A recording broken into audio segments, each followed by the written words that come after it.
Courage and honor, cousin. Into the fires of battle, unto the anvil of war. Hello, and welcome to Warhammer 40k's Grim History from the Beyond. I'm Zeckthar. And I'm Yuksen. And we are the chroniclers of all that was, and all that will be in the 41st millennium. We've seen the rise and fall of many empires, and this month we'll be talking about the mysterious Grey Knights. About time, Zeckthar. Well, what are we going to talk about today? Well, I figured we should start back at the beginning. Before the beginning, with the Knights Errant. Now, the reason we are starting with the Knights Errant is because of Malcador the Sigillite. Well, that and the Crusader host. And the Horus Heresy. Why don't we start with the Crusaders' hosts? Because it's a term I'm familiar with. Sure. Now, the Crusaders' host was an elite Legionis Astartes honor guard, stationed on Terra during the Great Crusade and early years of the Horus Heresy, during the 30th millennium and early 31st millennium. Wait a minute. Are these the guys that after the Unification Wars were selected by each crusading host to stay behind on Terra and stand as their representative before the Terran Council in all matters in which the legions held a stake? Yes. One of the same. Okay, you're tracking. You just forgot the name. Fair enough. In addition, they would serve as an honor guard to watch over Terra and all that the Unification Wars had won for mankind. Perhaps most importantly, though, they would record the names of those legionaries who would lay down their lives conquering the great darkness beyond the light of Sol, so that no sacrifice would ever be forgotten. In accepting this honor, the legionaries of the Crusaders' host would be making an equally great sacrifice, for they would partake in none of the glory their brothers would win, and all their victories would be won by proxy. So, no marching off to war. Right. We briefly talked about one last week. Oh yeah, Zephon the Blood Angel Dominion. After he lost his arms and legs in battle with unnamed xenospecies. You know, they should have called him Stumpy. Correct. Well, that's not the most, not the greatest name. Well, it's better than Gimpy. True. When he had the limbs that didn't quite work right, you know. Oh, that would have been terrible. Congratulations. You're Crusaders host Gimp. Oh, no. I'm good. I think you just can drop me out the airlock now. But, anywho. The Crusader host was based in the preceptory within the Imperial Palace. Within its hallowed halls, they kept tally of their brothers' glorious victories, mourned the dead, and acted as their Primarch's proxies in the Sol system. This unit was composed of representatives from all 18 Legionis Astartes, and normally numbered at least 30 members. Although service in the Crusaders' host was required on a rotational basis that all the legions adhered to, the host was not required to have a member from each of the Space Marine legions in its complement. The rotation of Astartes did not happen regularly, and some members of the Crusader host had been away from their legions for over 100 standard Terran years at the start of the Horus Heresy, which is where the Knights Errant and Malcador come in. You see, when the War Master's betrayal was revealed at Esfand III, the members of the Crusaders' host were as one incarcerated by order of the Praetorian of Terra, the Primarch Rogel Dorn, in the prison Kangba Marwu, better known as the Vault.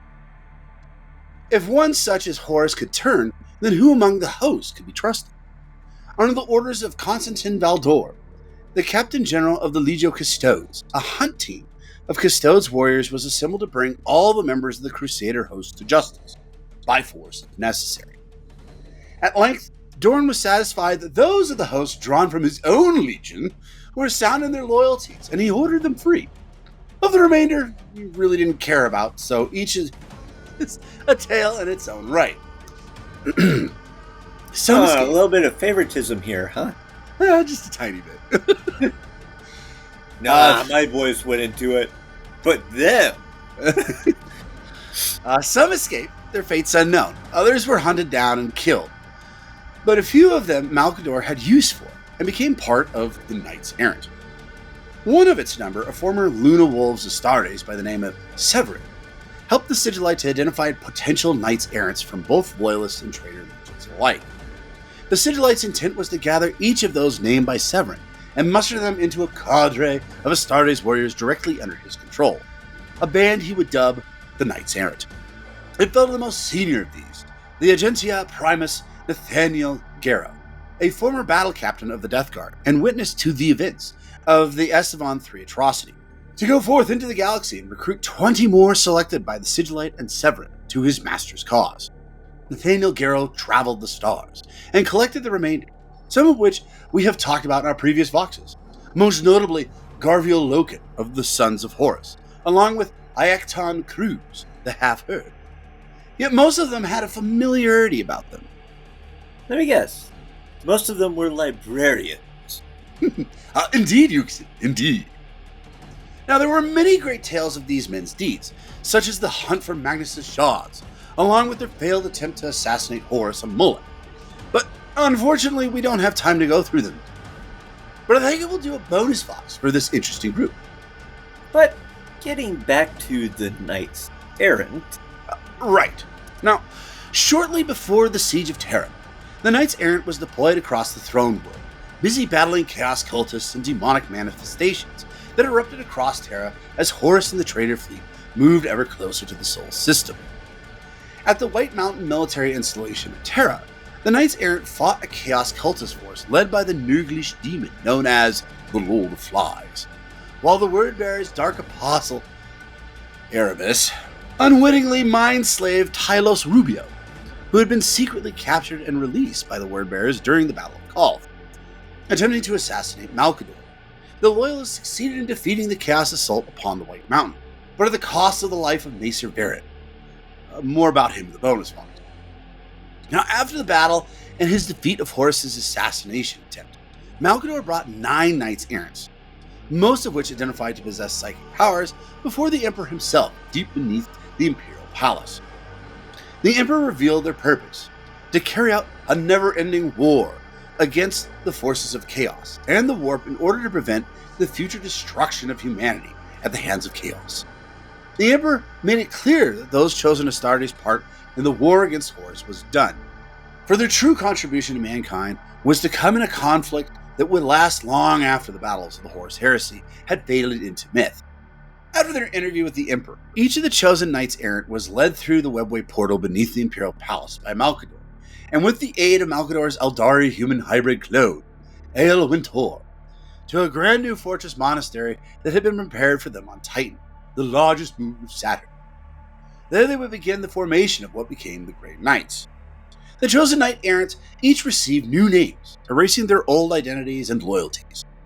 These surviving Knights Errants were subsequently dubbed the Titans, and each became a founding Grand Master of the Great Knights. Now, the first was Ruvel Arvida, who became Ioannis, later remembered as Janus, the first Supreme Grand Master of the Grey Knights. Much better name, Janus. Severin became Iepto, Vardis Ison became Satyr, Tylos Rubio became Chios, that guy. An unnamed former Astartes of the Dark Ages became Epimetheus. An unnamed former Astartes of the Raven Guard became Ogin. This was likely Antaka Kavon or Belsar Kurthuri. An unnamed former Astartes of the Space Wolf became Jotun. This was likely Fyodor Stromgren. An unnamed former Astartes of the Night Lords became Chiron, and this was likely Fel Zarost. All of these names we will never remember ever again. But That's more a scary interestingly, thought that one of them was a Night Lord. if you read about him, he's actually pretty cool. You know, the more I've been reading into the Night Lords, I don't know why I started reading into them, but they're actually kind of cool. Anyways, That doesn't stop the fact that they're terrifying. True. Interestingly enough, Garviel Loken was intended to become the Grey Knight's Grandmaster Cryas, even though he wasn't a Psyker, but he refused to join the chosen Knights Errant after he felt that his fate demanded that he confront the Sons of Horus one more time at the Siege of Terra. Freed of all further obligations to serve the interests of Malkador the Sigillite, he joined Nathaniel Garrow and Helig Galor, the two remaining Knights Errants who were also not chosen to become Titans because of their lack of psychic powers. Together, the three prepared to face the forces of Horus, once more during the Siege of Terra aboard the War Master's flagship, the Vengeful Spirit. Which, didn't end well for all three of them. Right. Kara was killed by Mortarion. Heligalor was last seen defending the Inner Palace. And Loken was stabbed to the back by the worst man in the galaxy, Erebus. But, moving on to the founding of the Grey Knights, it is said that the Emperor told Malcador, Malcador, you have judged well. These 8 Space Marines do indeed have a vital role to play in the future of the Imperium. Though veiled in secrecy they will be. That said, he had Malcador whisk them off to Titan, Saturn's largest moon, where their new secret base lay. Now, through Sorcerer's means, the Sigillite had long before the Siege of Terra cleared the moon of Titan from the sight and deeds of loyalists and traitors alike, covertly building a fortress monastery and equipping it with forbidden technologies and secret training facilities to prepare the new chapter of Psychic Space Marines and its role to defend the Imperium from demonic incursion, codenamed Othris. In the old tongues of Terra it meant the home of the Titans. The symbolism of such a name seemed fitting to the Sigillite. New supplies of gene seed newly derived from the genetic material of the Emperor himself lay preserved in cryovaults, and fresh forged armaments stood ready in cloistered armories. Theirs would not be a full Space Marine Legion, but a chapter, a smaller, more tightly knit brotherhood, but one with the numbers enough for the task at hand. In addition to the 8 founders, thousands of others had been taken to the hidden satellite to serve as insularies, chapter serfs, and the recruits that would form the original brotherhoods, aka companies, of the chapter. Malcador oversaw the initial creation of the Grey Knights, but he could not remain to oversee their evolution, so he selected one of the 8 to lead the chapter in the years to come. So did Chance become the first Supreme Grand Master, the hand that would guide the Grey Knights through the first challenges. Before leaving Titan for the final time, Malcador forged one last enchantment of arcane technology and psychic acumen, greater than any that had come before it, known as the Warp Nexus. Titan vanished completely from its orbit, hidden from Horus in the most unlikely of refuges. Malcador had anchored it amongst the tides of the warp. Protected by macro-Geller fields and sigillite rites of Malcador's own devising, Titan rode out the tumult of the warp while the rest of the galaxy endured the last solar months of the Horus heresy and the tragedy of the Emperor's final battle. For many Terran centuries, the Grey Knights dwelt on Titan while the Sigillite sorcery kept them hidden from reality. The Knights trained their minds and armed themselves with knowledge they would need to go forth and eradicate the demonic from the material realm. For hundreds of subjective Terran years, the Grey Knights trained and prepared to not only armor their mind from psychic assault, but also to turn it into the sharpest blade with which to sever the enemy's links with the corporeal. But knowledge was the most powerful and greatest of weapons that they armed themselves with. For hundreds of standard years, the Grey Knights prepared to do battle with the demons, drawing on their entire libraries at their disposal prepared for them by Malcador, that were filled with books that listed the rituals of banishment, the rites of warding, and, most importantly of all, the true names of hundreds of demons. True names? Yes. You see, every demon has a true name that is used to bind it to one of the Chaos Gods. Repeating a demon's true name to it binds it to the speaker.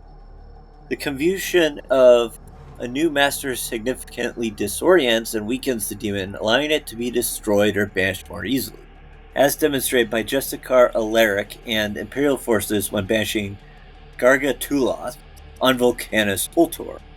For demons who were once mortal, such as Chaos Space Marines who have ascended to Demon Prince status, their mortal names sometimes function as their true names. During the invasion of Ultramar, Uriel Ventress weakened the Demon Prince Makar by identifying him aloud as Malak Cartho, formerly a dark apostle of the Wordbearers.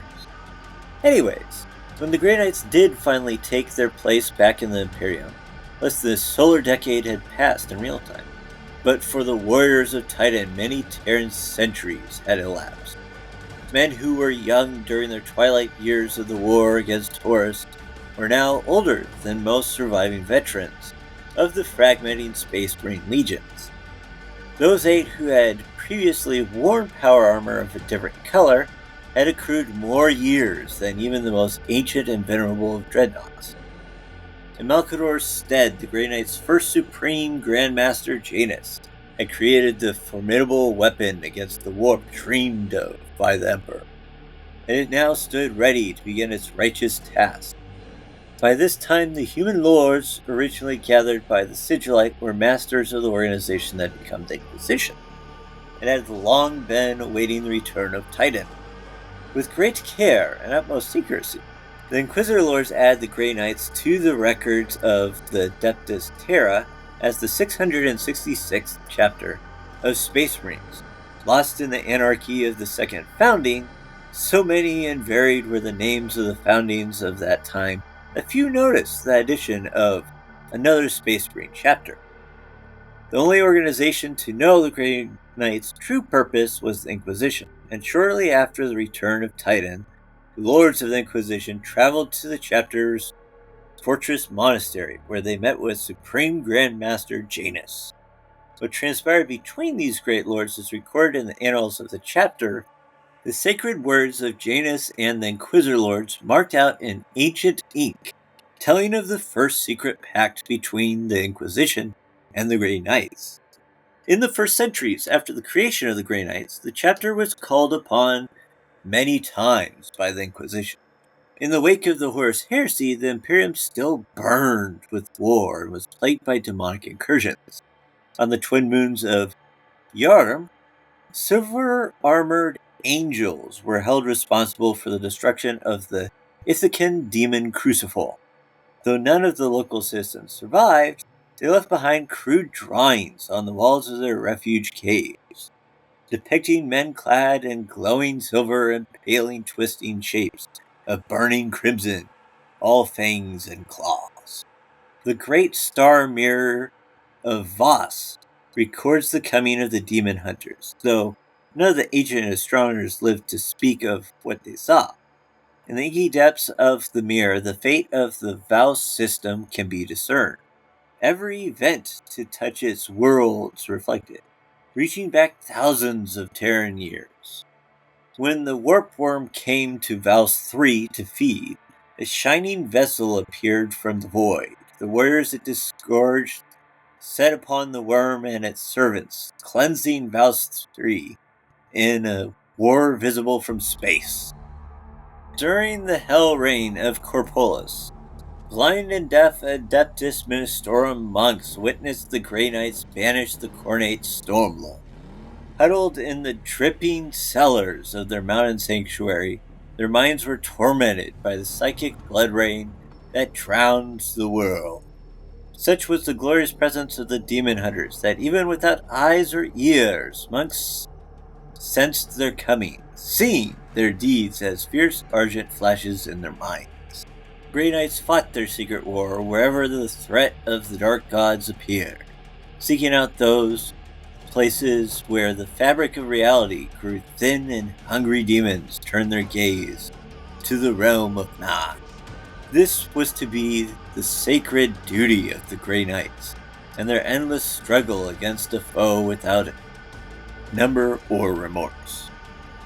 So, what do you think about them so far, brother? I understand the purpose behind them. They're wizards, Harry. I've just never been a big fan of wizards, quite frankly. There are some wizards that I like more than others. Like, for instance, Harry Potter's very low on the food chain for me. Gandalf's okay. I could deal with Gandalf. He's a weed-smoking, sword-swinging wizard that doesn't really actually use a whole lot of magic, quite frankly, throughout most of the books. And he has a staff. And he has a staff, yes. He beats people with a stick. And then he's got a sword, yes. These guys kind of took that to Jedi level. They're like, well, we're going to give them giant armor. We're going to soup them up and, yeah, get them rolling. And we'll give them a hammer that can bust through a tank. And yeah. So, I mean, I understand the concept behind it. The thing, honestly, that and we'll talk about this later anyways, that I really actually don't like is just the fact anyways that that they can be used anyways as the Inquisition's toy, which just kind of irritates me. But it's like, off you go, do our bidding. That part I don't like. But the aspect anyways that they're kind of like these, I mean, they're demon hunters. I mean, that in and of itself is pretty cool. Yeah. Wonder what happens anyways if they run into, like orcs. I'm sure they probably just line them up too, but yes, pretty much. Yeah. Although probably the most interesting one anyways they probably run into that would be interesting to see what they did with is Tyranids. Especially if there's a whole lot of them because of the whole whatever it is. It's like we talked about it last week anyways. The void not thing. A lot of them so much as there being hierarchical ones there. Right. I mean, you can have millions of the Termagants, and it really wouldn't matter. Doesn't matter. Well, okay, if there's millions of Termagants, then it would matter because that means, anyways, that there's a couple of guys, anyways, behind them, figuring out what they're doing. The larger species. So you just don't randomly get a million Termagants first. Yeah. So all that's left is the Termagants and the Hormagants, and then those ones it is. But that and then the Sisters of Silence, that's always the one anyways that kind of gets me, especially with the whole Terminus decree anyways. I know we probably shouldn't talk about that until next week. I think it's BS to begin with. So the aspect anyways that they're going to force the Custodes and the Sisters of Silence to do what they told them that they're gonna be able to run over them. First off, it's the Custodes. The Custodes are, I mean, we argue the fact anyways that we didn't think when we talked about the Custodes, we kind of argue the fact anyways that we both kind of agree they really shouldn't be an army. It's not what they're designed for. Right. They're bodyguards, and they're really, really good bodyguards. Don't get me wrong, but they're not soldiers. They're not designed that way. They're designed as an honor guard, and then they run with the Sisters of Silence, who. Psychers can't go around the Sisters of Silence. It does nothing to them. Although in theory, anyways, we always kind of figured anyways, it's like, yes, but you could psychically, I guess, pick up a large rock and then huck it. Which was proven by Magnus. Yeah, so, I mean, you can technically kill the Sisters of Silence with magic. It's just a weird way of, you have to do it like airbending. or earthbending or whatever the Avatar thing is. But yeah, Grey Knights to me, either of those would work. Yeah, it's just Grey Knights they do look really cool. They get the shiniest toys. And they were kind of the Death Watch do too. Yeah, but I think the Grey Knights get shinier toys than even the Death Watch do. But and I'm interested in next week anyways when we talk about notable characters. We're going to have to probably look into Janus. But just I like anyways the aspect of what they're supposed to do. It's also the other thing though that I don't like is the fact anyways that they've been sworn to secrecy for some reason. Are they afraid anyways that the demons are going to find out where Titan is or something? If you tell, like the White Scars who the Grey Knights are? I mean, that's the part that I don't get. Why the secrecy for the Grey Knights? Do you know? I've never been able to quite figure that out. I think part of it was originally the original reason was so that Chaos Legions wouldn't know about them. I assume was the original idea behind the secrecy behind them. Huh. It just extended past that point. Well, I mean, the original secrecy of like hiding Titan, I get that because they didn't want Horus to figure it out. Because Horus was coming for Terra. But after that aspect, when they come back in from the warp to circle Saturn again, at that point, I'm kind of like, well, who cares? I mean, you're doing the same thing that all the other Space Marines are doing, except for you have a little bit more of a finite goal of what you're doing. Not only that, but wouldn't it be beneficial anyways for all these other Astartes groups? Like if they run into a bunch of demons, hey, maybe we could call the Grandmaster of the Grey Knights. He might have an idea how to beat these guys. You know, honestly, the only thing I can think of why they keep it secret is because they're dealing with the Inquisition. Yeah. The Inquisition doesn't like bragging about what they do because, quite frankly, a lot of the stuff they do is pretty terrible. So, yeah, I just, I don't know. What do you think of them? I do find their origins very interesting, especially with the Knights Errant, kind of morphing into this librarians. That's the other thing too that kind of cracks me up. We only have librarians. I thought the Council of Nicaea decreed that we can't have librarians. Shh. No, if you remember, the Council of Nicaea also defined that those of which were certified by the Emperor. Oh, that's their loophole. Oh, I see. Yes. It was also the other thing, though, too, is that by the Siege of Terra, I think every single Space Marine chapter had said, you know what? The Emperor can take the Council of Nicaea, the decrees of it, and shove it where the sun don't shine. Because we need every single thing we possibly can to fight these guys. I mean, even Dorn did that. Yeah. It took him a while, but he finally did it. I could see how that works. Like Jagged's like, you're using Psychers, are you using librarians again? No, those aren't librarians. He literally shot lightning out of his hands, Dorn. No. That's a new weapon. Dang. It's a digital weapon. That's Inquisition, not... He's speaking Annuncia. How do you know about Annuncia? It's beside the point. I have storm colors. That's a librarian. Fine. I needed lightning dudes. I needed wizards. But yeah, bear with me. I know that they've got some. They've done some cool things. They have done some cool things. Normally, anyways, when I go back and do research on the Grey Knights, it's normally, anyways, has to do a lot more with the Knights Errant, because a lot of those guys, I know a lot more history about them through the Horus Heresy. And I mean, like, for instance, Garviel Loken is really important to the heresy. Same with Nathaniel Garrow. The guy who warned everybody, hey, by the way, you know your favorite dude, Horus? Yeah, he's not going to be your favorite guy in about 5 minutes after I explain what he just did. Yeah, I know. Imagine how that would turn out if Garrow had not got into Terra. I don't know how that would... Yeah.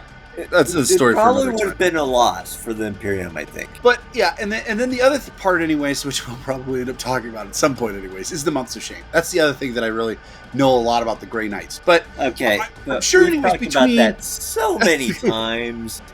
I'm sure between the Knights Errant and the Months of Shame in M41, they did some cool stuff, and they fought some people, right? Yeah, that's where it gets a kind of bit difficult. How's that? Oh, let me guess. It's because we're spooky secret wizards. Right. Yeah, great.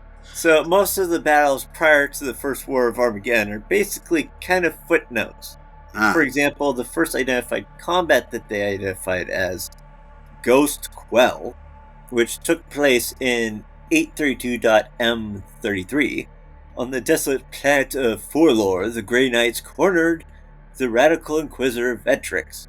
After enacting the Psychantic Necrolaris upon the Segmentum Solar, Vetrix had been declared a heretic by his Ordo. The Inquisitor was dragged back to the dungeons of Titan, pleading with his stony-faced captors that the Necrolaris was the Imperium's only hope for survival. Yeah, pretty they didn't listen to him. I mean, after all, the Psychantic Necrolaris was an antithesis of the Pharos machine that would have cloaked the galaxy from the hive mind. But moving on, since these stories are so short, how about you list a few of them? Well, before we move on, if you think about it, they didn't even know the Tyranids existed yet, did they? Well, maybe this guy did. Metric did. Metric is like, I've seen the bugs. We're all Sounds like- doomed. Doomed, I say. And they're like, yeah, sure you are. Into the cell you go. You know? Nobody else has ever even heard of these things, and you claim you're Tira, seeing these what? things. Yeah. He's gone off his rocker. He's speaking in tongues. Heresy. You know? Throw him in the cell. But anyways, do you got a few more of these short stories, I guess? Yeah, I'll start with one that includes the Exterminatus. That is par for the course for the Inquisition. Yes. Heresy. Boom. In 093.M34, Neoden, brother captain of the Fifth Brotherhood, slew the Butcher of Zor, a abattoir overseer. Only after the demon and its mortal servants had been dealt with did Neoden discover that the creature had been tainting the meat beasts of the blood factorums and spreading them across Zor and its neighboring worlds. With no knowledge of how far the corrupted flesh had spread, Neoden declared a final sanction against Zor, condemning millions to death in exterminatus action rather than risking a demonic incursion. Ironically, this real event was the story behind the very popular holodrama called Revenge of the Crockspun, and its not very good sequel, Revenge of the Crockspun 2, The Buns Cometh. Yes. Well, in 708.M34, Brother Captain Edion led a dozen squads of the Second Brotherhood into the Veiled Region seeking the demon effects. All communication ceased, and eventually the Council of Titan declared them lost. I'm assuming this dramatic pause means that we will coming back to this fax machine of doom. Indeed. But moving on, in 976.M35, a warp storm descended on the Rorn system in the wake of the arrival of the Pallid Prince and his demon host. A squad of Grey Knights was trapped by the storm on the Rorn Primarix shipyard, having destroyed the Pallid Prince and the Warp Iron vessel. Unwilling to risk discovery by the citizens of Rorn 3, and denied warp travel by the onset of the storm, the Grey Knights set out into the void at sublight speeds. The Bell brothers entering stasis for their millennia-long voyage back to Titan. Then we have the quasi-return of Edion. In 108.M36, nearly 2,000 Terran years after their disappearance, word reached Titan of the lost brother Captain Edion and his brothers. Unbeknownst to the chapter, Edion had followed the demon effects and its thralls into an area of the warp that owed its existence to the echoes of forgotten moments. Edion and his Green Knights fought at the foot of the demon's fortress of deceit, each solar day falling to grievous wounds, only to rise again, borne up by their unwavering resolve and psychic fury. Faced with their combined might, the demon effects was finally cast down. No, it was to cost Edion and his brothers their lives in the material realm. On their return to real space, their bodies began to atrophy at an alarming rate. Before he died, the brother captain only had time to send a coded message to Titan, telling of the Brotherhood's victory. Okay, so not a very good ending for Edion, unfortunately, and the fax machine of doom. But how about we move on to the relationship with the Ordo Malleus? You know, something that we actually do know quite a bit about. Okay. Well, there's a couple more I'd like to mention, but I just have to say what pops in my mind when hearing about the atrophy thing, I think of that Terran 42 movie, The Last Crusade. Last Crusade. Indiana Jones, The Last Crusade. Okay. Where they have to choose the right one. He chose poorly. Poorly. Yes. Yeah. Okay. Or you could even say, actually, the first one, Raiders of the Lost Ark. The very end when they open up the Ark of the Covenant. And they all start, they all start melting. And one of the people's heads explodes. Yeah. Yeah, it's that's just faster. Sorry. Apparently, anyways, anything that has established in Indiana Jones that has to do with Christ or God, anyways, just likes melting people. I don't know why, but anyways, sure. If you got a couple more, I guess, but as long as they're short, go for it. The first one actually expands over 12 years from 222.m36 to 234.m36. Zorgar the Cruel ascended to demonhood amid the blood-drenched battlefields of the Rusting War. The Grey Knights already fighting against the Chaos called the Ragged Host focused their attention on Zorgar and slew him before he fully manifested his newfound powers. However, it amused the Dark Gods to torment their vassal by giving him life once more. For the next 12 standard years, the Grey Knights hunted and killed Zorgar hundreds of times on scores of worlds. Only when their servant's mortal shell was destroyed for the 1000th time did the gods finally tire of their game. Very depressing role, I would have to say. I don't know. I find it actually kind of funny. What? Sorry. I live! You're about to die again. No! No! To me, anyways, that sounds like the comedy of what Lucius should be. Yeah. I'll talk about it here in a minute. What's your last story? I figured the last one I'd mention because I figured this last one I'd mention because it actually involves the failed attempt of a demon assassin. In 493.m36, the Slaaneshi demon assassin Hexstone attempted to sneak onto Titan and hide among an intake of Grey Knight recruits.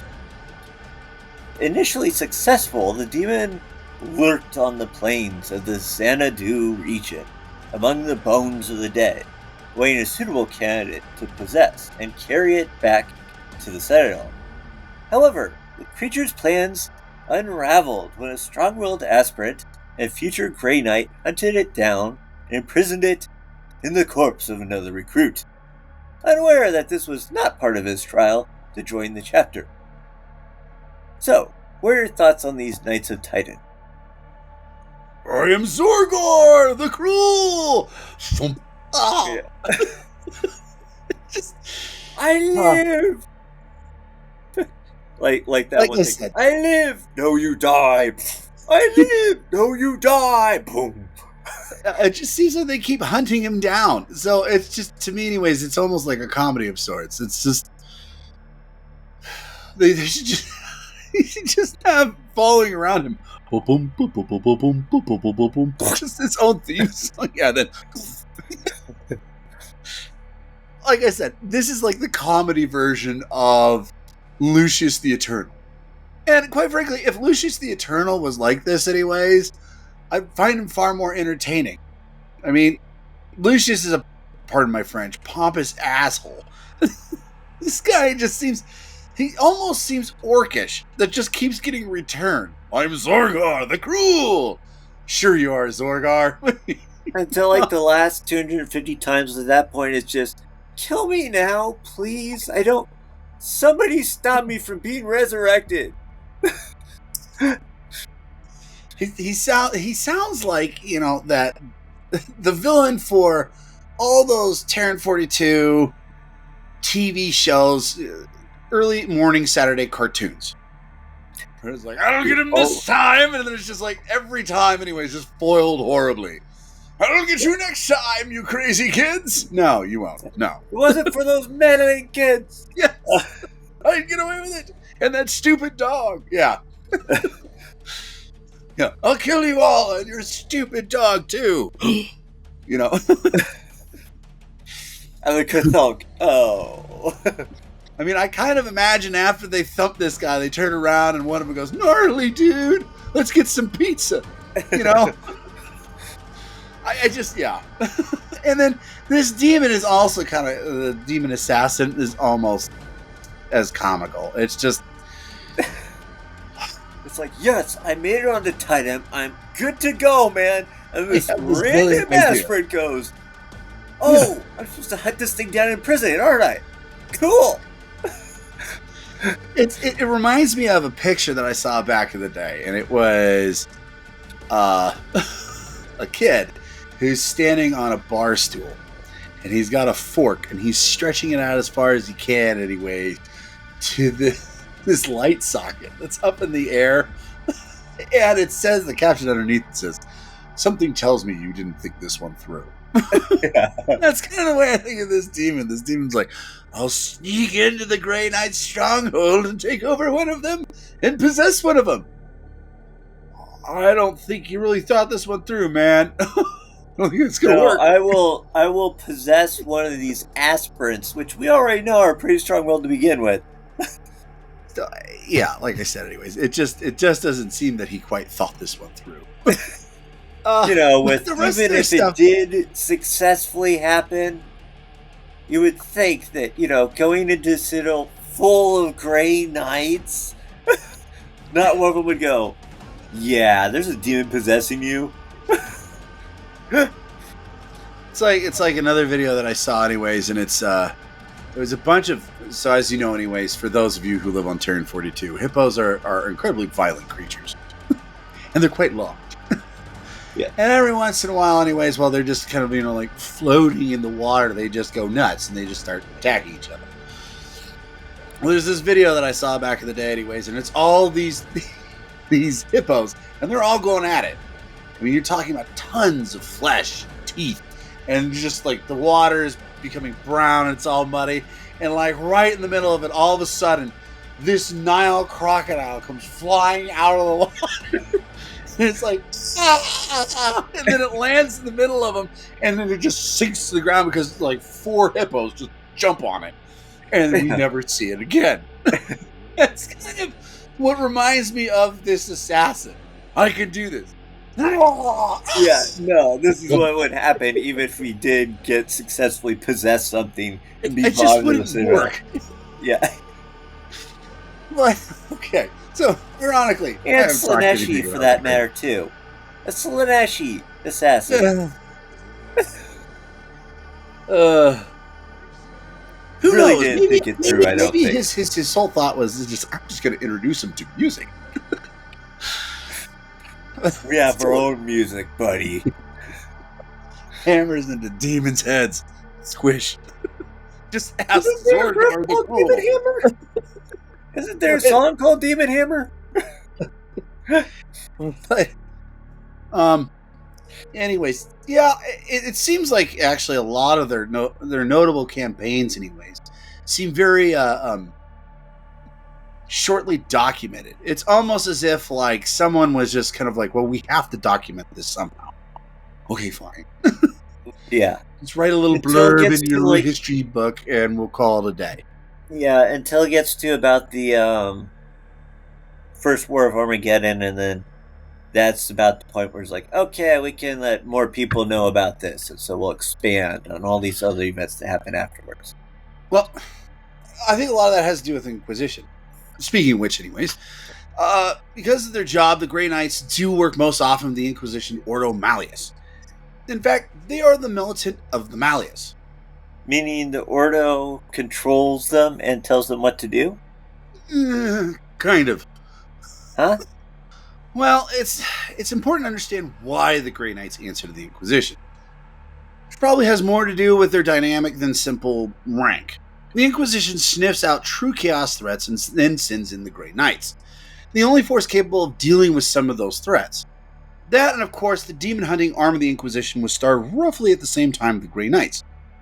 And to understand that, we have to give a brief recap on the beginning of the Ordo Malleus. Must we?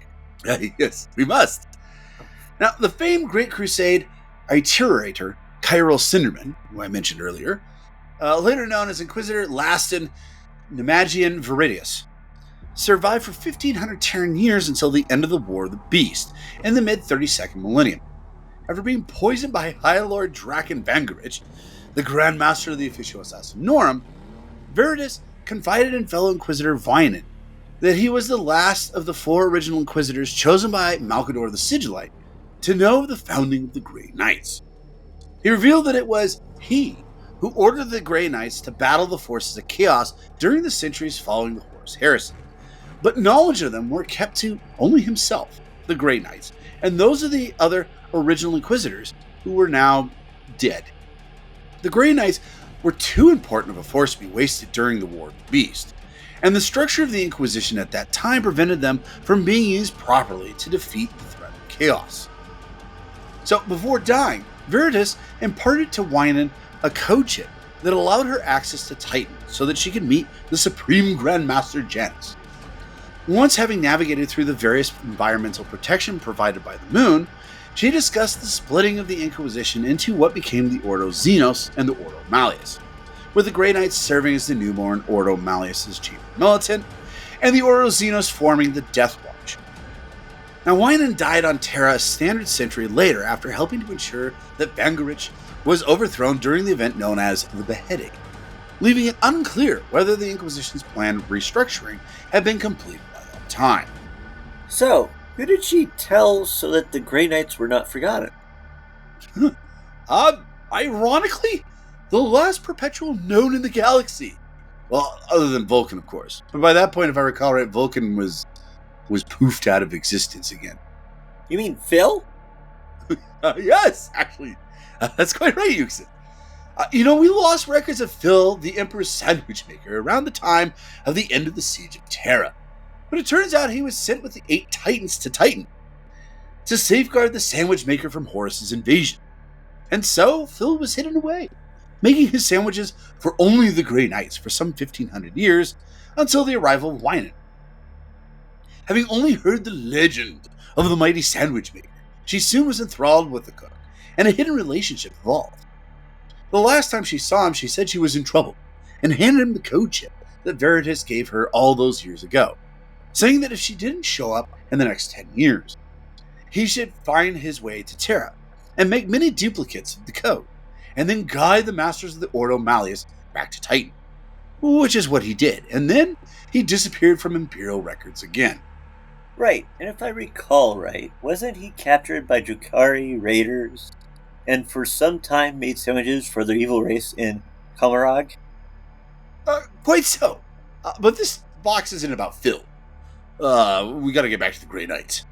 Right, let's get back on track. Indeed. But, let me make this very clear.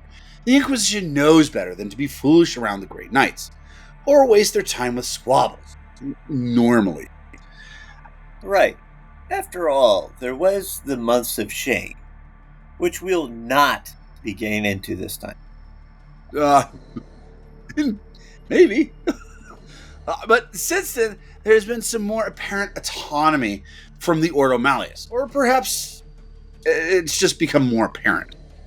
Okay, so it seems like before.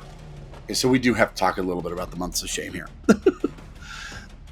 So we really go into detail on this a few times. We talked about it, if I recall right, when we talked about Space Wolves, Logan Grimm. Yes. We talked about it when we talked about the First War of Armageddon. Right. Because this takes place right after the First War of Armageddon. So if you guys really want to, we really go into detail on both of those occasions. So if you want to know more about it, then by all means, anyways, check out our Voxes on the First War of Armageddon. But for a real quick recap. So after the First War of Armageddon, Grimnar showed up, the leader of the Space Wolves. He was helped by the Grey Knights at that point. So, and by the way, anyways, while we said anyways, the Grey Knights are kept secret. If I recall right, correct me if I'm wrong on this, Yuksen, but if I believe anyways, all the chapter masters know who the Grey Knights are, but it's just the chapter masters. Their Space Marines don't. So he knew who the Grey Knights were.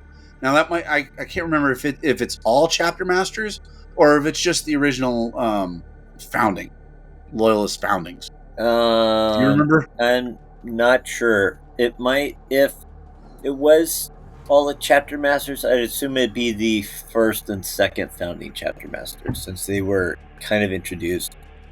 Okay. at the same time as the second founding. That would make sense. Well, all I remember anyways, especially those, the Grimnar knew who they were. So when they showed up, he wasn't like shocked. Anyways, they end up helping anyways with this incursion, this demonic incursion where Angron, demon Prince of Korn and Primarch showed up. They end up beating back Angron. And then the Inquisition shows up. I can't remember the Inquisitor's name. He was actually non-affiliated, which is very interesting. But he shows up, and Logan's just like, "Hey, we're just mopping this up.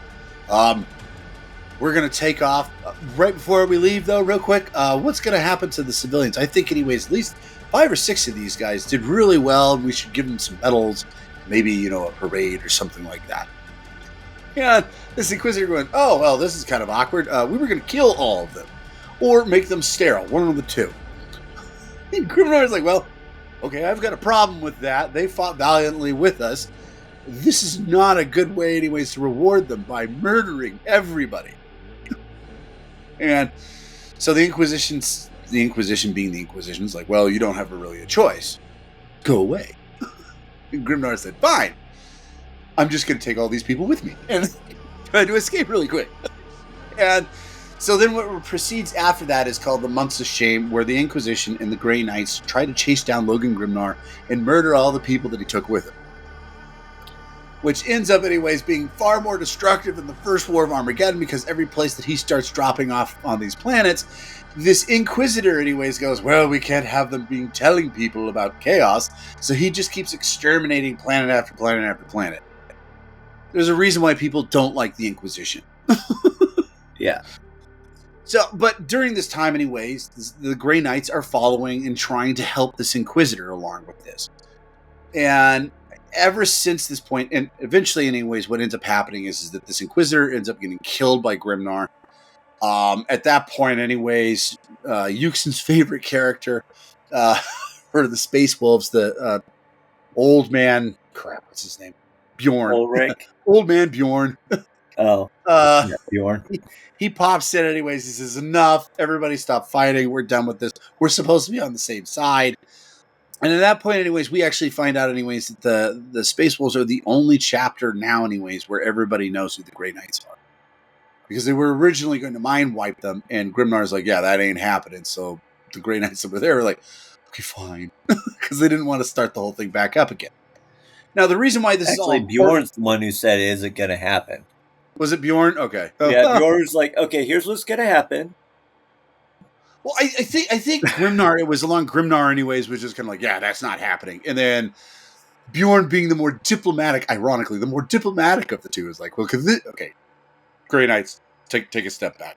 This is why this shouldn't happen." Kind of explain it to him anyways, like in a more diplomatic way of like, not along the lines of what Grimnar was going to say, which was, "Well, my axe says this isn't going to happen." Of course, on the other hand, Bjorn, who's in a dreadnought anyways, it's like... He doesn't have to say anything. Yeah. He doesn't have to say anything. It's like, you just need to go, "No, that's not happening." Well, and the ironic part about noise, in the background is like, oh. Well, the ironic part about it too is that Bjorn, while he is in this giant dreadnought, the reason why people listen to him, and which makes him more diplomatic, is the fact, anyways, that he fought alongside the Emperor. I mean, he's 10,000 years old, and he's the first actual. He was the master. First. Yeah, what? Nah. He was the first Space Wolf chapter. Great Wolf. Great Wolf. Yeah. AKA Chapter Master. We can't do that. We're Space Wolves. Everything's wolf. Anyways. Wolf. Well, yeah. That's their marching music. Wolf, wolf, wolf, wolf, wolf, wolf. Bang. Yeah. Bang in there every once in a while. But this is all important because it seems like after this point, when you're talking about the Grey Knights and a lot of their notable events that when they come and take place and stuff, it's almost like the Inquisition lost a lot of respect with the Grey Knights. Yeah. During this Months of Shame. That's why this is important. And that's why we had to talk about it again. But so there was this aspect of you literally threw us through the ringer. We didn't fight any demons. We fought space wolves. And we got the crap kicked out of us. We're not doing this again. We're not just going to follow you blindly. So it was almost anyways like we're still your Ordo militant. We'll still do what you say anyways, provided that there's a good reason for it. Because before we just kind of followed you wherever you went. Now anyways, you've kind of lost that privilege. Yeah. You've lost that trust and We loyalty. will take your we'll take your orders under advisement. Exactly. We'll get back to you. Well, and normally anyways, like I said, when the Ordo Malleus calls the Grey Knights into service anyways, they normally fall. Well, yeah. But then again, anyways, it's also the Ordo Malleus that normally calls them, and it's normally, anyways, we've got demons to kill. Right. This was one of those weird times where they were just kind of like, this guy is like, we need the biggest, baddest guys that the Inquisition have. Who are they?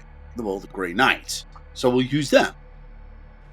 And he used them for his own little personal war, and therefore, anyways, that trust was kind of lost between the Inquisition and the Ordo Malleus. And this gets back to, anyways, what we kind of talked about earlier, anyways. Why are they so secretive? I think, anyways, a lot of that really honestly has to do with the Ordo Malleus. It has very little, I think, anyways, to do with the Grey Knights. It has more to do with the Inquisition. Trying to keep them, and I think, anyways, a lot of it also probably is trying to keep the Grey Knights under control. Yeah. Because if nobody knows about you, anyways, then you're kind of stuck with us, kind of thing. If only we know you're in the basement, we're the only ones that can feed you, kind of thing. So you can't kill us. It's kind of, it's kind of the thought I'm thinking. Anyways, they can think that all they want, but especially okay. Here's the thing, anyways. What if the Grey Knights decided, anyways, they wanted to go public? Okay, the aspect of going public. They're all space wizards. There's nobody, anyways, really trusts the warp. So it's kind of like one of those. We're all space wizards, and we're here to help. Are you really? With the ecclesiarchy, it's almost like a flip of a coin. The ecclesiarchy. Are they heretics and we kill them all, or are they here to help us in the Emperor's name? Well, the thing is though, since Gilman's around and he's fought with the Grey Knights, is like, yep, we're going public now. Gilman's just like, yeah, these people have been helpful. If they were going to go public, they would have to. They'd probably channel it through Gilman. Yeah. But yeah, so I mean, what do you think? Anyways, it's far more of an interesting relationship than. Well, okay, so you've got the three Ordos, right? So we have the Grey Knights, anyways, for the Malleus. We have militants. Sorry, not Ordos and militants. You've got the Grey Knights, anyways, for the Malleus. You've got for the Xenos, you've got the Death Watch, who are also really freaking awesome. And then you've got who are also pretty cool, but.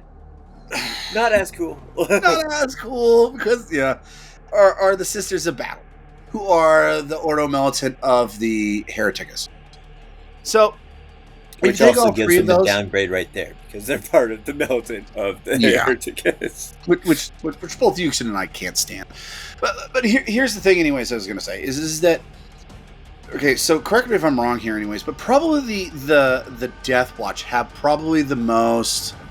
they have probably the most flexibility of any of them. Yes. To kind of do what they kind of want to do.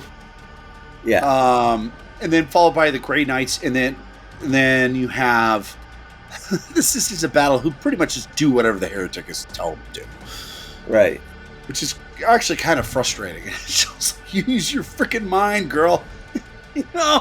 Sometimes you just want to strangle them. And they're just like, for the God Emperor, shut up. Sorry. It was the most frustrating thing, anyways, when we talked about the Sisters of Battle was in fact, anyways, just their blind faith in the God Emperor who didn't want to be a god. but kind of did.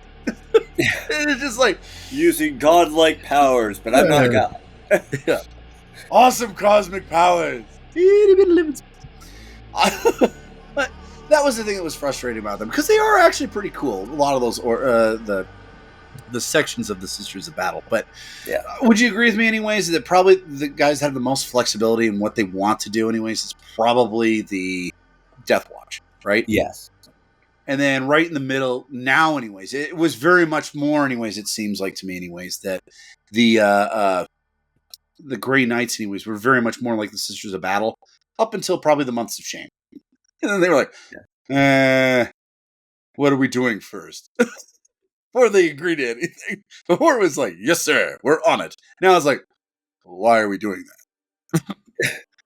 Because there are demons. A little bit more specific, please. Demons that are taking over a planet. We want you to kill them. Okay, fair enough. Like, what happens afterwards? We leave and we blow up the planet, per usual. Okay, I'm in. What do you think, anyways, of the relationship, anyways, with the Ordo Malleus and the Grey Knights? Because it is definitely changing since. Oh yeah, the Month of Shame. yeah, definitely changing. I think one of the reasons why it is also changing is because of the fact that the Grey Knights are actually getting more information even outside of what the Inquisition is giving them. That's why they're so much more outspread than they used to be. If you look at before, it's just like, yes, we'll send our entire, or almost the majority of one of their brotherhoods here because they're ordered to, or here. Oh, I see what Now you're they're saying. spread out so much farther apart. So you're also thinking, anyways, before the Months of Shame, anyways, that the Inquisition was pretty much firewalling. Pretty much. The Grey Knights are like, oh, there's a beautiful space out there. No. Don't look at those stars. We'll tell you where to go. But it's beautiful. No, it's not.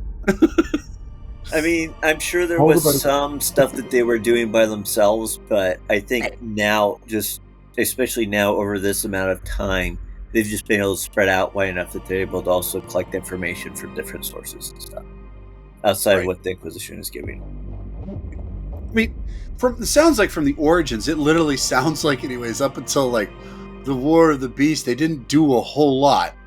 I mean, yeah, they just kind of did things, anyways. When Kyril Cinderman showed up and said, "Hey, we need help with these demons," other than that, they just kind of sat there and trained.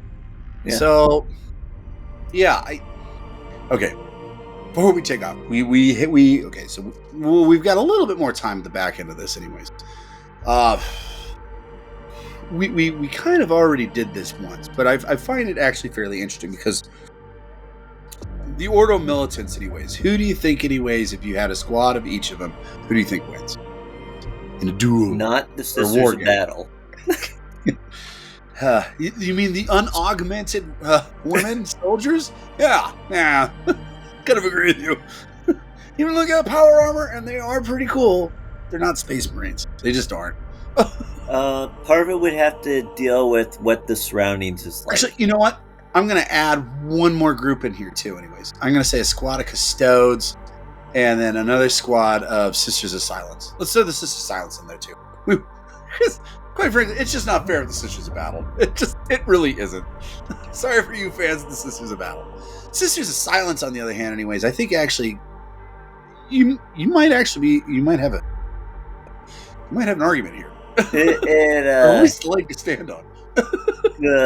It depends on what the train would be like, for one thing. Like, for example, over an open field, I think probably because there's no obstruction whatsoever, the Grey Knights would be able to take out the Death Watch just because of the fact that they would have a perfect view of where everything is. But yeah, I don't know how far do those psychic bolts actually shoot out, or the wizard powers? They do have cannons, Zeckthar, along with flamethrowers and storm bolters. Right, but at that point, anyways, I figure, anyways, they're probably just as good as any other Space Marine, right? It's the fact that they're wizards that gives them the bump up from your regular Space Marine, correct? And we don't know how much more skilled in training they are. Well, are they? I mean, because I remember when we talked about the Death Watch, they're supposed to be like the cream of the crop, the best of the best when it comes to Space Marines. Well, I think it's an interesting concept. I'm I playing think the the devil. Death Watch could take anybody in like rugged, like rural terrain or forestry or anything like that, just because of the fact that they would be kind of jerking your chain a little bit here, Yuksen. I'm playing the devil's advocate. I do think, anyways, the Grey Knights beat the Death Watch, but I don't think it would be as easy as a lot of people think. no. People think they just wipe the floor with them. It's like, nah, I don't know about that. Now, if it was like, for example, jungle or rural fighting or things like that, I think the Death Watch would be able to probably take any of them. Even the Custodes? Yes. Wow. That's... I don't know about that. Mainly because of the fact that the Custodes don't really have, they have their spears that fire really awkwardly, and try hitting with that. Okay, so I guess let's take the three Sisters of scenarios Silence here. would have the same problem. Let's say anyways. Okay, so it's a 4-on-4 anyways, and we'll do 3 scenarios here anyways. First, anyways, like you said, an open plain. You got Death Watch, Sisters of Silence with the Custodes, Space Marines, and then Sisters of Battle. In just an open plain, they're all in front of each other, and someone goes fight. Who do you think wins that? The Sisters of Silence. Sisters of Silence and the Custodes. I don't know if the Custodes would survive because I'm because the way that they work, anyways, they're a team. Custodes and the Sisters of Silence are a team. Okay. So it's like you have 5 Death Watch guys, 5 Grey Knights, and then you've got 3 Custodes and 2 Sisters of Silence on the same team, and then 5 Sisters of Battle who just die. Yeah. Sorry, guys, but they just do. So who do you think wins that? If it's just in an open plain like that, I kind of agree with you. I think it's probably the Custodes and the Sisters of Silence. Yeah. Now the question is who do you think that have the biggest problem with? Death Watch or Grey Knights? I'd want to say the Death Watch. I kind of agree with you, actually. But why would you say it? Because their equipment, for one thing. In comparison to the majority of the equipment for the Grey Knights, which is focused around their psychic abilities, even though they do have things like, cannons and flamethrowers. Bolters. Yeah. I kind of agree with it. Also because, anyways, the whole aspect of their psychic abilities is just debunked by the Sisters of Silence. I mean, you can't use Smite without the psychic power backing it. They all have that ability. They all have Smite, Which means, though, anyways, that you're stuck, anyways, just having to deal with those 3 Custodes. 3 Custodes, to me, anyways, can take out 5 Space Marines easy. They should be able to. They're the guards of the Emperor. Okay, we kind of agree, anyways, in that particular situation, anyways, the Custodes win, right? Custodes and Sisters of Silence. Okay, so let's take your urban aspect. Death Watch. Okay, first off, hang on. Here go the Sisters of Battle. Who's next? Who loses next? I would want to say the Custodes. But the reasoning behind that is because now you have stuff that can be manipulated by psychic powers that can be used. Throwing rocks. Yeah. So you're talking about throwing rocks with psychic powers. Okay. Hey, a rock flying at probably 500 miles per hour will probably kill somebody. Oh, it definitely will. Yeah. Especially if it's the size of a head. Anybody will understand that if they've ever been hit by a baseball. Right?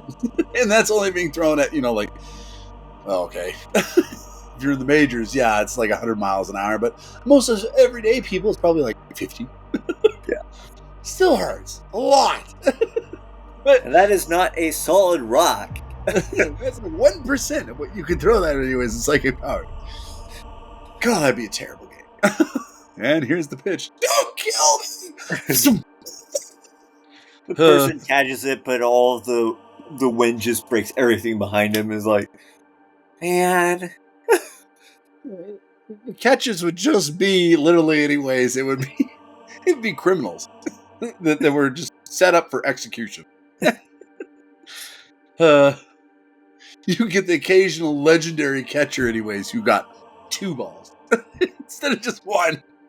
But anyways, it's just I'm leaning more towards the Death Watch. Then again, it really actually okay. So here's kind of the problem with that is that the Grey Knights would be able to find the Death Watch because they've got that whole like psychic vision thing that they can do. They can't do that anyways to the Custodes because the Sisters they of could Silence do that to the Custodes, not the Sisters of Silence. Well, if they're moving as a team, then you wouldn't be able to find the Custodes. Yeah. So unless they're able to somehow find it by anyways, null it's factor. really what's that? Unless somehow they're able to see it via null factor. Like all of a sudden you have this black spot moving around. I don't think that's really how it works. I think it's just that you just can't see it. So it's almost like a cloaking mechanism. So to me, anyways, it's really, anyways, who runs into who first. Because then also, anyways, the Custodes and the Sisters of Silence, anyways, they can't see. The only people that the Grey Knights can see is the Death Watch, right? Using their whole psychic capabilities. So the aspect is that if they run into the Death Watch first, they'll kill them. But at the same time, anyways, if the Custodes bump into the Grey Knights, well, they'll take them out. But then the Custodes have no way of finding either of these 2 teams because they don't have any psychic, aspects. So it's like, who's the sneakiest out of all 3 of them? Well, the Death Watch. Death Watch. So it's to me, anyways, that scenario is kind of like who runs into the other ones first. Because I'm pretty sure the Death Watch would be able to take the Custode Sisters of Silence. It's one of those few scenarios I think that they could actually do it, because what would happen is that they could find the Custodes, and then it's like, okay, now we set up a trap, and they could set up a trap anyways. Shoot them here while they're just walking along because wait, they can't fire back. Wait, no, they got their spears. You would have to get them all anyways in like that first shot. Because the whole thing about Custodes is that they're even faster than Space Marines. I mean, the aspect, anyways, that a Custode, without any armor on, can kick over a tank. Custodes are ridiculous. They're just ridiculous. It's just so. But yeah, I'm saying what I'm saying though is that I do think, anyways, that they could set up a trap and set it up anyways that they could actually eliminate the Custodes. Yeah. But then, unfortunately, anyways, then they have to still deal with the Grey Knights. The Grey Knights know where they are. So, like I said, it really depends on who runs into who first. Yeah. Not only that, but if the Death Watch end up running into the Custodes first, and they're not able to kill the Custodes, or they kill the Sisters of Silence, then the game really changes. Because all of a sudden, the Grey Knights know where they are, and like, ah, now we can use our wizard just powers. Annihilate everybody, probably at once. So, and a lot of people, anyways, I'm sure a lot of you guys listening, anyways, are going to think about this and like, you guys are idiots. The Custodes are better than all the rest of them, and the Grey Knights are kind of close because they're wizards. The Death Watch shouldn't even be part of this conversation. Okay? You should go back and listen to, anyways, when we talk about the Death Watch. They're pretty sick, and I think, anyways, in particular scenarios, anyways, they can beat, like, for instance, the Custodes. Because one of the things we talked about the Custodes is the Custodes are great warriors. They're great bodyguards. They're not good soldiers. They do not fight in a unit as well as, anyways, the Space Marines do. The Death Watch is extremely skilled at doing. Yes. And you sitting there, it's like, well, that doesn't matter. It's like, well, you can ask on Terran 42 anyways, the Roman Empire, how that worked out. Roman Empire was very much, anyways, like, hey, we're all these like 5.5 foot, we're all these 5 foot dudes. And yes, you guys are all those giant German fellows over there, anyways, with those swords. Here's the thing, anyways, you're 6.5 foot tall dude, anyways. Can you beat me? And then Ted and Frank and Jim and Bob, anyways. Can you beat all of us? No. Not if we're all working in unison. In fact, we could probably take on 5 of you if we're working in unison. So, and on that interesting historical note, you're on time for that. Now join us next week when we talk about some of our favorite notable characters of the Grey Knights. Like, well, he's not one of my favorites, but he's interesting. Supreme Grandmaster Drago. Fantastic. But for those of you who enjoyed our little show, could you please be so kind as to push that subscribe, like, or follow button? And if you wish to help us expand our work on 40k lore, by all means, support us by joining our membership program on our YouTube channel, Tales of Ashraka. Oh, and don't forget to purchase the Jotun Heist, sold wherever ebooks are sold. Yes. Oh, and by the way, the Jotun Heist is spelled Jotunise, not with a Y. But most importantly, have a great day. And Until next time, this is Zeckthar And Yuksen. signing off.